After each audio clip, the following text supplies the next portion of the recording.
what's incredible is in 5 seconds flat, self-doubt can take over and rob you of your power, and rob you of joy, and rob you of your potential. Or in 5 seconds flat, you can actually use one stupid little trick to push yourself to grab it. When you talk about personality, so extroverts, introverts, a lot of us really, I know I did this, I was all wrong about what confidence meant. I thought confidence was a personality trait. I love this. Tell me more. I thought that people that are outgoing are the confident ones, right?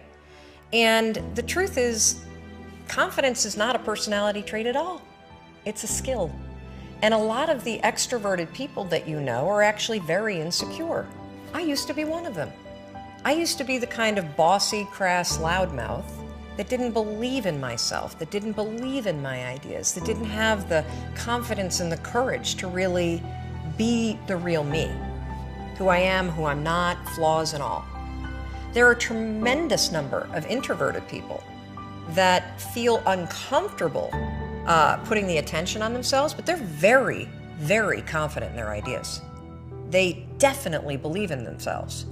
And so when you start to separate confidence not as a matter of personality, but as a skill that you can acquire, because confidence is the ability to move, in my opinion, from thought to action. Because when you're a confident person, you believe enough in yourself and your capabilities that you're willing to try, that you're willing to share. To me, confidence isn't the assuredness that it turns out, it's the willingness to try.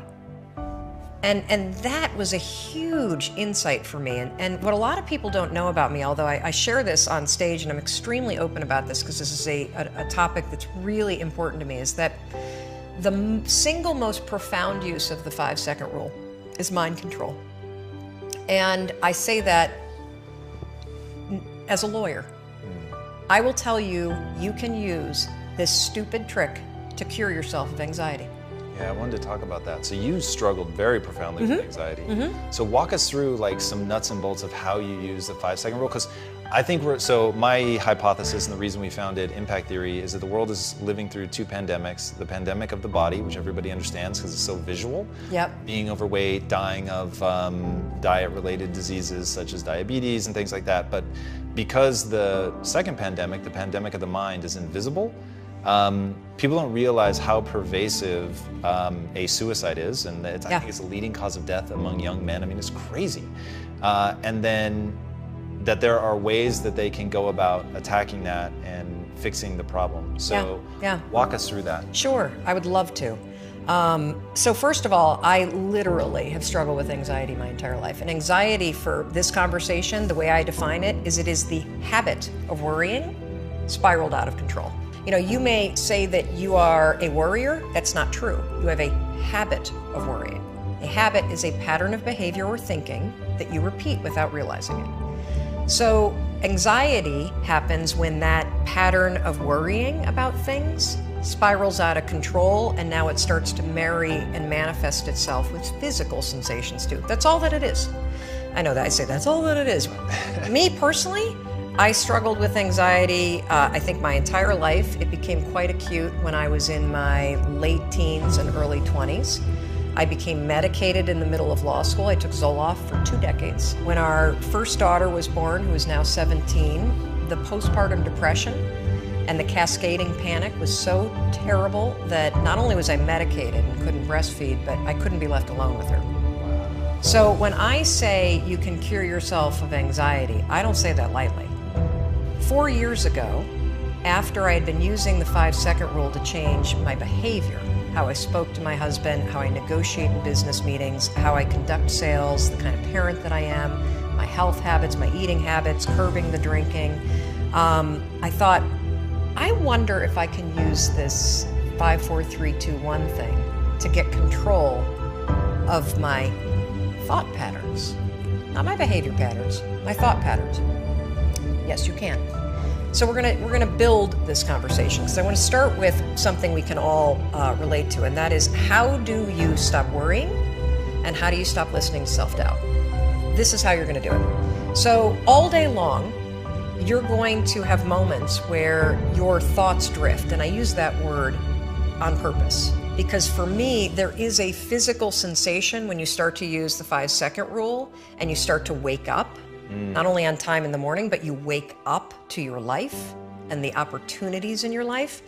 Your thoughts drift. Like, you'll just be hanging out with your friends and then suddenly you're like, I'm not sure that person likes me anymore. I haven't heard from my kids lately. I wonder if they're dead, or, as like check, like, you just start worrying about stuff. Why? Because it's a habit. Because when you're not paying attention, your brain shifts from you being a decision maker and paying attention to you just kind of spinning things on autopilot, and one of your habits is worrying. The second you wake up and you notice, holy cow, I'm talking some negative garbage to myself right now. 5, 4, 3, 2, 1. You've just shifted the part of the brain that you're using. You've shifted from the basal ganglia, which is where your habit loops are spinning, and you've awakened your prefrontal cortex. You've also interrupted that pattern. Now what you're going to do, because your mind is actually ready to receive a different thought because of the counting, now you can put in an anchor thought. Like, if you have a mantra, if you've got a vision about the way that your business is going to turn out in 5 years, if you just have a thought that makes you really happy and proud, insert that. Now, why does this work? It works because of the counting. And I'm not kidding. We know, based on research, that positive thinking alone, not effective. In some instances, trying to force yourself to think positive can actually make the worries worse. Why? Well, the reason why is because it's really hard to just change the channel. What we have to do first is basically interrupt it and turn off the TV, and then turn it back on with the prefrontal cortex awakened. So the counting is essential. And so you can start using this today. You catch yourself talking garbage to yourself, because we all know if I were to put a speaker on your head and broadcast, you'd be sitting here in the audience, you'd be in an insane asylum, because the crap that you say to yourself is insane. And the problem is we listen to it. You'll be in a sales meeting and you'll be undermining yourself. They're not going to buy. Oh my gosh, I'm in trouble. You're not even present. 5, 4, 3, 2, 1. Switch it back. Get back to that vision that you have about toasting your success, or this customer being really happy, or you being proud of yourself. Whatever that vision may be, you can control your thoughts. And this is not just us talking about it. This is a tool that you can use. So let's take it a step further. So worrying, if you let it go unchecked, what will happen is you will get used to worrying. You will get used to living in a state where you're slightly agitated all the time. Let me talk a little bit about agitation. So what we know based on research is that physically, in your body, so physiologically, being excited is the exact same thing as being afraid. Let me say that again, because it is so important. In your body, being excited is the exact same thing as being afraid. Your body doesn't know the damn difference. Your heart races, your armpits sweat, you're like, you may get tight in your throat. Your cheeks may get pink like mine do when I get excited. The only difference between excitement and fear is what your brain says. And the problem is, if you have a habit of worrying, guess what you're going to tell yourself is going on? That you're like freaking out. That you're not excited, something must be wrong. Oh gosh, why would you say something's wrong? Because you got a habit of saying that all the time. Even as I became a speaker for a living, or I'd be on CNN, when I first started doing it, I would be freaking out backstage. But even though, just last week, standing backstage, about to go on, 8,000 people, heart races, armpit sweat, my hands get clammy. I'm not nervous though, not at all, I'm excited. And so I developed this technique, and research out of Harvard, not based on my technique, but something very similar, proves that if you basically, right before you're about to do something, take a test, run a race, public speaking, a business negotiation, ask somebody to marry you, whatever it may be that gets your heart racing, just do this. Go, I'm excited. I'm excited to give that speech. I'm excited to ask him or her. I'm excited to do this race. I'm excited. Because what happens is you give your brain context, so your brain doesn't escalate the stuff going on in your body. Your brain's not worried. Make sense? Yeah. So you can combine this with the 5-second rule. So we know how to do worrying. You catch your thoughts drift, 5, 4, 3, 2, 1, anchor thought. If you start to feel your heart racing, 5, 4, 3, 2, 1 to awaken the prefrontal cortex, and then start going, I'm really excited to do this. I'm really excited to do this. Another technique that you can use is ask, I think they call it interrogatory questions, where instead of giving yourself a pep talk, say, well, why am I ready to do this? Why am I ready? Because that'll force you to answer the question, which then convinces you. So why am I ready to close this sale? Why am I ready to give this speech? Why am I ready? So those are two strategies that you can use backed by science that are proven to actually make your performance be much better. Now let's take it a step further to anxiety. So anxiety is what happens when the habit of worrying spins out of control, your body gets really agitated, and then you allow your mind to escalate it into a full-blown panic attack. So for those of you that have not had the pleasure of having a panic attack, let me explain what it's like. So have you ever been in your car and you're driving down the road and you go to change lanes and all of a sudden there's like, oh my God, there's a car right there, right? And you swerve a little bit and then your heart's like, and you may sweat a little bit and you grip the wheel really tight and you're super locked in on the road ahead of you. But then that car pulls away and the near miss scenario passes and your mind starts going, okay, you're all right now. Right. You're all right now. That's it. That's all. That's what a panic attack is, only it happens while you're standing in front of your coffee pot. Seriously, you have that same, oh my God, what behind that? And your heart's racing, and the problem for your brain is that your brain can't look around and say, holy cow, we almost got hit by a car. Right. Your brain's saying, what the hell is wrong with her? She's making coffee and she's freaking out. And so now your brain has a problem, because what's your brain's job? It's designed to protect you. So your brain will now do whatever it can to magnify the problem. Remember, we talked about the spotlight effect.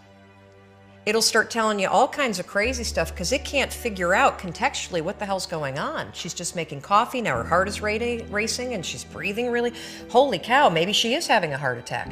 A lot of people that have panic attacks say, I think I'm dying, oh my God, what's happening? Wow. Or you'll see them do the deer in the headlights thing where they got to get out of the room. That is the spotlight effect in your brain, now taking control and magnifying everything to get you out of whatever it was. So here's how you use the 5-second rule. You use it to stabilize your thoughts before the panic escalates. And then what happens is it drifts into worry and then it disappears. So the second you feel worry, you catch it, you train yourself to do that. If you start feeling yourself getting, your heart racing, you can 5, 4, 3, 2, 1 and use the I'm excited, I'm excited. If that doesn't work, literally 5, 4, 3, 2, 1, and just give yourself an anchor thought, literally, of you being okay. I'll give you another quick example because this is one that we have a tremendous number of success with, and people that hear the example use it immediately and are blown away. I used to be terrified of flying. Terrified. Every bump I'd be freaking out, and so I started using this strategy with the plane. So the second that you feel yourself getting nervous, 5, 4, 3, 2, 1, and then your anchor thought is a vision of what you're going to do when you get to where you're going. So when I get on the plane tomorrow to fly back to Boston, I'll think about walking in the house and the place is like a disaster. It'll look like everybody's stuff got loaded into a cannon and fired all over the first floor.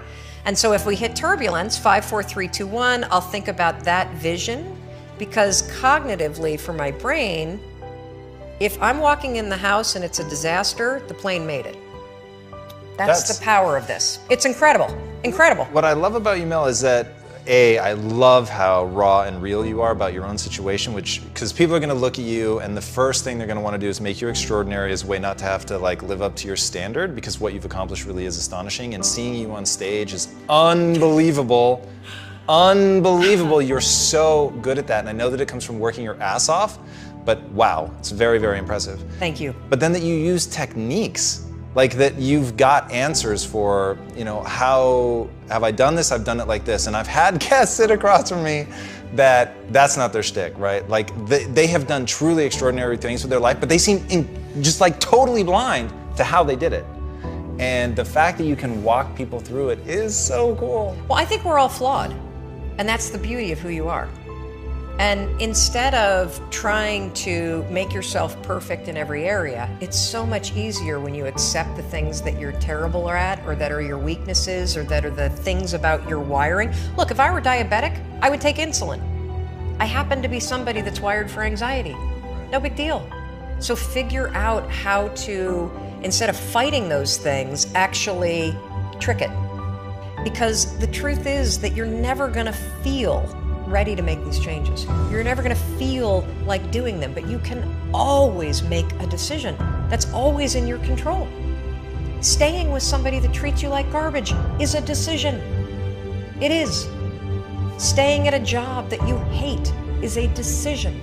Staying in the body that you are not proud of is a decision. Is it going to be easy?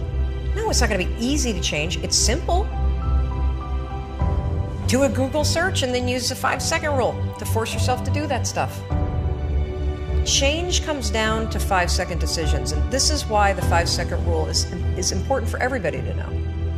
It's your job to push yourself. And I don't care if you're Dr. Martin Luther King Jr., or you're Michelangelo, or you're Lin-Manuel Miranda, who wrote Hamilton, you will struggle with self-doubt. And everybody that you admire, everybody, and the list is the same for everybody. Oh, Oprah Winfrey, and I want to be like, Tom, and I want to be like, Branson, and I want to be like Jay-Z, and I want, everybody's list is a Bill Gates. And do you know what those people do? They do not have the habit of hesitating. They trust themselves. In today's world, where you have the internet, you can literally learn, launch, do anything. Anything. The only thing that's truly stopping you are the limiting patterns that you think, the self-doubt, the fear, the habits that you have. And you can break them.